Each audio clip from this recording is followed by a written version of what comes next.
ಸಾಕ್ಷಿಯ ಎದೆಯಲ್ಲಿ ಮಡುವುಗಟ್ಟಿದ್ದ ದುಃಖ ಹೊರಬಂದಿತು. ಯಾರಿಗೂ ತನ್ನ ದುಃಖವನ್ನು ತೋರಿಸದವಳು ಇಂದು ನಯನಾ ಮುಂದೆ ತನ್ನ ದುಃಖ ಅನಾವರಣವಾಗಿತ್ತು. ಅವಳು ಅಳುವುದನ್ನು ನೋಡಿ ಭಯ ಶುರುವಾಯಿತು. ಸಾಕ್ಷಿ, ಯಾಕೆ ಹೀಗೆ ಅಳ್ತಿದೀಯಾ? ಅನುರಾಗ್ ಸರ್ ಏನಾದ್ರೂ ಹೇಳಿದ್ರ? ಏನಾಯ್ತು? ನೀನು ಯಾವತ್ತೂ ಇಷ್ಟು ಅಳುವುದಿಲ್ಲವಲ್ಲ ಎಂದು ಅದೇ ಆತಂಕದಲ್ಲಿ ಕೇಳಿದಳು ನಯನ. ನಯನಾ ಮಾತಿಗೆ ಉತ್ತರಿಸಲು ಕೂಡ ಸಾಕ್ಷಿಗೆ ಆಗುತ್ತಿರಲಿಲ್ಲ. ಅಳುವೊಂದೇ ಅವಳ ಉತ್ತರವಾಗಿತ್ತು. ನಯನ ಮಾತನಾಡಿಸಿದರೂ ಕೂಡ ಮಾತನಾಡದೆ ಬರೀ ಅಳುತ್ತಿರುವುದು ಅವಳನ್ನೇ ನೋಡಿದವಳು ಅವಳೇ ಅತ್ತು ಸಮಾಧಾನವಾಗಲಿ ಎಂದು ಸುಮ್ಮನೆ ಫೋನನ್ನು ಕಿವಿಗೆ ಹಿಡಿದು ನಿಂತು ಬಿಟ್ಟಳು ನಯನ. ಸಾಕ್ಷಿ ಅತ್ತು ತನ್ನ ಮನವನ್ನು ಹಗುರವಾಗಿಸಿಕೊಂಡವಳು ನಯನ ಅದು ಎಂದಳು. ಹೇಳು ಸಾಕ್ಷಿ, ಏನಾಯ್ತು? ನೀನು ಇಷ್ಟು ಅಳುವಂತದ್ದು ಏನಾಯ್ತು ಎಂದು ತಿಳಿದುಕೊಳ್ಳಲು ನಾನು ಆಗಿನಿಂದ ಸುಮ್ಮನೆ ಇದ್ದೀನಿ. ಇಷ್ಟರವರೆಗೂ ಅತ್ತಿದ್ದೀಯ, ಈಗಲಾದ್ರೂ ಏನಾಯ್ತು ಹೇಳು ಎಂದಳು. ಅನುರಾಗ್ ಸರ್ ನನ್ನನ್ನು ಮನೆ ಬಳಿ ಬಿಟ್ಟು ಹೋಗಿದ್ದಕ್ಕೆ ನಮ್ಮ ಅತ್ತಿಗೆ ಎಂದವಳು ಹೇಮಾ ಆಡಿದ ಮಾತುಗಳೆಲ್ಲವನ್ನು ಹೇಳಿದಳು. ಸಾಕ್ಷಿ ಮೊದಲ ಬಾರಿಗೆ ಹೀಗೆ ಮನೆಯ ವಿಷಯವನ್ನು ಬೇರೆಯವರಿಗೆ ಹೇಳಿದ್ದು.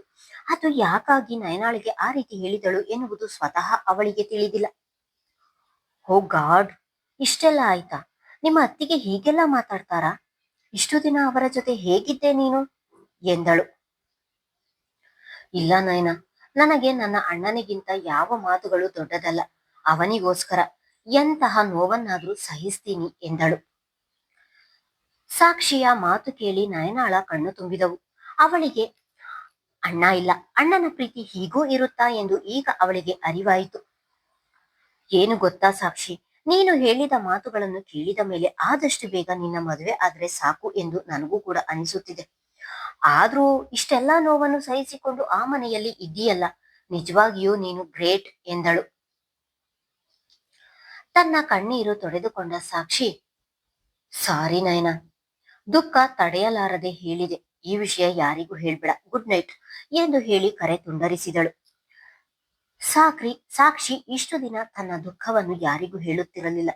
ಆದರೆ ಇಂದು ತನ್ನಂತಾನೆ ನಯನಾಳಿಗೆ ಹೇಳಿದ್ದರಿಂದ ಅವಳ ಮನಸ್ಸು ಸ್ವಲ್ಪ ಹಗುರಾದಂತೆ ಆಗಿತ್ತು.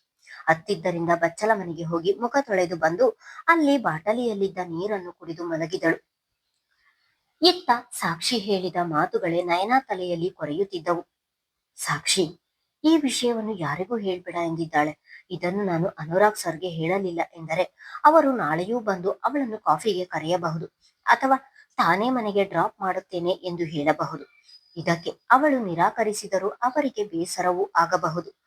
ಅವರ ಎದುರಿಗೆ ಸಾಕ್ಷಿ ಇರುವ ವಿಷಯವನ್ನು ನೇರವಾಗಿ ಹೇಳಲು ಸಾಧ್ಯವಿಲ್ಲ. ಇಲ್ಲ, ಈ ಅವರಿಗೆ ಕಾಲ್ ಮಾಡಿ ಸಾಕ್ಷಿಯನ್ನು ಇನ್ನು ಕಾಫಿಗಾಗಲಿ ಡ್ರಾಪ್ ಮಾಡಲು ಆಗಲಿ ಕರೆಯಬಿಡಿ ಎಂದು ನೇರವಾಗಿ ಹೇಳಿಬಿಡುತ್ತೇನೆ ಎಂದು ಮನದಲ್ಲಿಯೇ ಗಟ್ಟಿ ನಿರ್ಧಾರ ಮಾಡಿದವಳು ಅನುರಾಗ್ ನಂಬರಿಗೆ ಕರೆ ಮಾಡಿದಳು. ಇತ್ತ ಅನುರಾಗ್ ತಾಯಿ ಆಡಿದ ಮಾತುಗಳನ್ನೇ ನೆನೆದು ಬೇಸರದಲ್ಲಿ ಹಾಸಿಗೆಯ ಮೇಲೆ ಮೈ ಚಾಚಿ ಅಂಗಾತ ಮಲಗಿದ್ದನು. ಫೋನ್ ಸದ್ದು ಮಾಡುತ್ತಿದ್ದರೂ ಕೂಡ ಅವನಿಗೆ ಅದರ ಪರಿವೇ ಇಲ್ಲ. ಅನುರಾಗ್ ಕರೆ ಸ್ವೀಕರಿಸದೆ ಇರುವುದನ್ನು ನೋಡಿದವಳು, ಸರ್ ಇಷ್ಟು ಬೇಗ ಮಲಗಿದ್ದಾರಾ? ಕಾಲ್ ರಿಸೀವ್ ಮಾಡ್ತಿಲ್ಲವಲ್ಲ, ನೋಡೋಣ, ಇನ್ನೊಮ್ಮೆ ಮಾಡ್ತೀನಿ.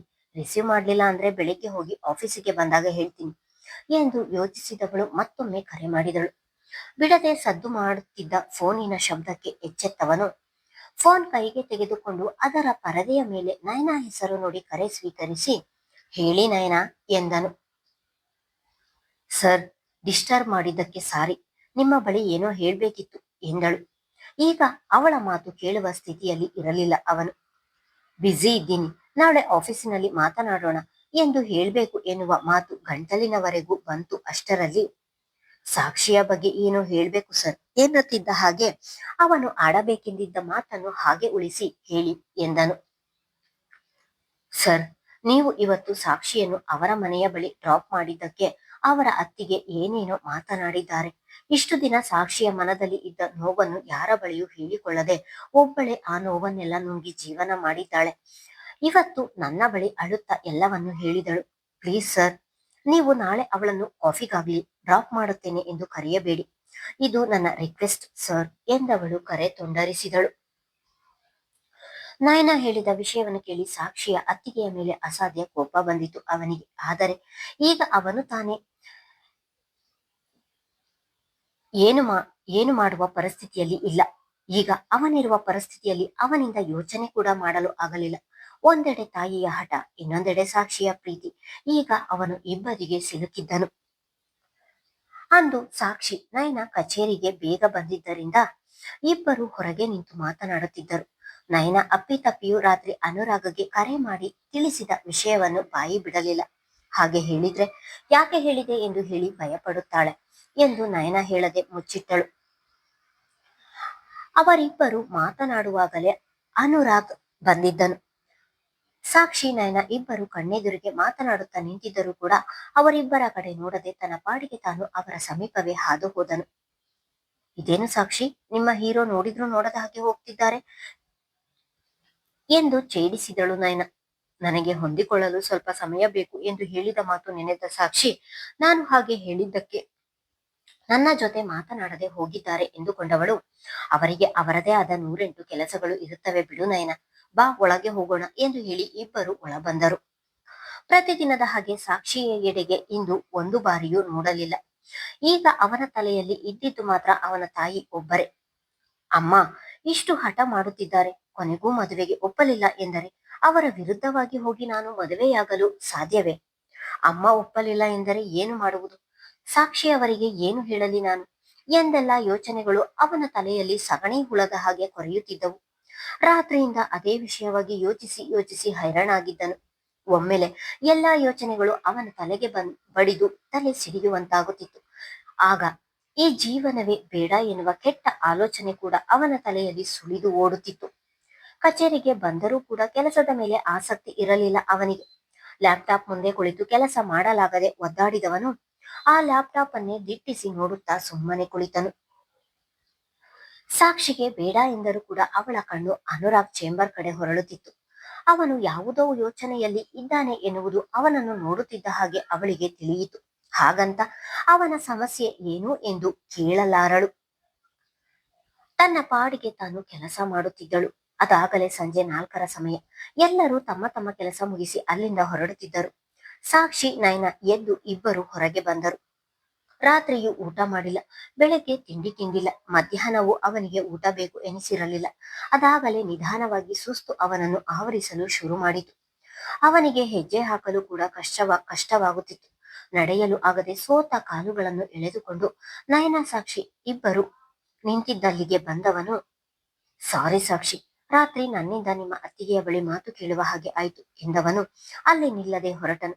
ಕಾಂತಿಹೀನವಾಗಿದ್ದ ಅವನ ಕಣ್ಣುಗಳೇ ಹೇಳುತ್ತಿತ್ತು ಏನೋ ದೊಡ್ಡ ಸಮಸ್ಯೆ ಆಗಿದೆ ಎಂದು. ಅವನನ್ನು ಮಾತನಾಡಿಸಬೇಕು. ಈ ವಿಷಯ ನಿಮಗೆ ಹೇಗೆ ತಿಳಿಯಿತು ಎಂದು ಕೇಳಬೇಕು ಎಂದುಕೊಳ್ಳುವಷ್ಟರಲ್ಲಾಗಲೇ ಅವನು ತಿರುಗಿ ಹೊರಟನು. ನಯನ ಕಡೆ ತಿರುಗಿದವಳು, ನಯನಾ, ನೀನೇ ತಾನೇ ಅವರಿಗೆ ವಿಷಯ ಹೇಳಿರುವುದು, ಯಾಕೆ ಹೇಳಿದೆ ಎಂದಳು ತುಸು ಕೋಪದಲ್ಲಿ. ನಾನು ರಾತ್ರಿ ಅವರಿಗೆ ವಿಷಯ ಹೇಳಲಿಲ್ಲ ಅಂದಿದ್ರೆ ಇವತ್ತು ನಿನ್ನನ್ನು ಕಾಫಿಗೆ ಕರೆಯುತ್ತಿದ್ದರು ಅಥವಾ ಡ್ರಾಪ್ ಮಾಡ್ತೀನಿ ಎಂದು ಹೇಳುತ್ತಿದ್ದರು. ಆಗ ನೀನು ಅವರ ಬಳಿ ಇರುವ ವಿಷಯ ಹೇಳಲು ಆಗುತ್ತಿತ್ತ ಹೇಳು? ಅದಕ್ಕೆ ನಾನೇ ಎಲ್ಲವನ್ನು ಹೇಳಿದೆ ಎಂದರು. ಆದ್ರೂ ಅವರು ಏನೋ ಬೇಜಾರಲ್ಲಿ ಇದ್ದಾರೆ, ಏನು ಎಂದು ಕೇಳಬೇಕಿತ್ತು ಎಂದಳು. ಇದೇನು ಸಾಕ್ಷಿ, ಇಷ್ಟು ದಿನ ಅವರನ್ನು ಮದುವೆಯನ್ನೇ ಆಗುವುದಿಲ್ಲ ಎಂದು ಹಠ ಮಾಡುತ್ತಿದ್ದವಳು ಈಗಾಗಲೇ ಅವರನ್ನು ಕಾಳಜಿ ಮಾಡುತ್ತಿದ್ದೀಯಾ ಎಂದು ನಕ್ಕಳು ನಯನ.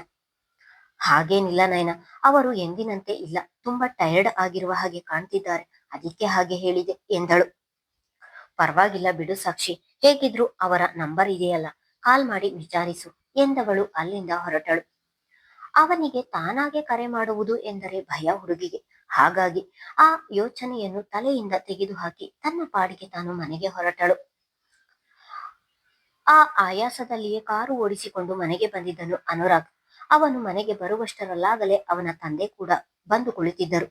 ಒಳಗೆ ಬಂದವನು ತನ್ನ ಕುತ್ತಿಗೆಗೆ ಕಟ್ಟಿದ್ದ ಟೈ ಸಡಿಲ ಮಾಡುತ್ತಾ ಸೋಫಾ ಮೇಲೆ ದಪ್ಪೆಂದು ಕುಳಿತನು. ಮಗನ ಆಯಾಸವನ್ನು ನೋಡಿದ ಗುರುರಾಜ್ ಅವರು ಒಡನೆಯೇ ಅವನ ಭುಜ ಬಳಸಿ, ಅನು ಏನಾಯ್ತು ಎಂದರೆ, ತುಂಬಾ ಸುಸ್ತು ಅಪ್ಪ ಎಂದು ಪ್ರಯಾಸದಲ್ಲಿಯೇ ನುಡಿದನು. ಗಂಡನ ಮಾತು ಕೇಳಿ ವೈದೇಹಿ ಅವರು ಕೂಡ ಅಡಿಗೆ ಮನೆಯಿಂದ ಹೊರಗೆ ಬಂದಿದ್ದರು. ಬೆಳಗ್ಗೆ ತಿಂಡಿ ತಿಂದಿಲ್ಲ, ಮಧ್ಯಾಹ್ನ ಅಲ್ಲಿ ಏನಾದ್ರೂ ತಿಂದೆಯೋ ಇಲ್ಲವೋ ಎಂದು ಕೇಳುತ್ತಿದ್ದ ಹಾಗೆ ಇಲ್ಲ ಎಂದು ತಲೆ ಆಡಿಸಿದನು. ಯಾಕೋ ಹೀಗೆ ಮಾಡ್ತೀಯ? ಮಧ್ಯಾಹ್ನ ಅಲ್ಲಿ ಊಟ ಮಾಡು ಎಂದು ನಾನು ಅಷ್ಟು ಹೇಳಿ ಕಳಿಸಿದರೂ ಕೂಡ ಯಾಕೆ ಊಟ ಮಾಡಿಲ್ಲ ನೀನು ಊಟ ಮಾಡದೆ ಹೋದ್ರೆ ಶರೀರ ತಡೆಯುತ್ತಾ ಹೇಳು ಎಂದು ಮಗನಿಗೆ ಜೋರಾಗಿ ಗದರಿದರು. ಗುರುರಾಜ್ ಅವರು. ಮುಂದುವರಿಯುವುದು. ಧನ್ಯವಾದಗಳು.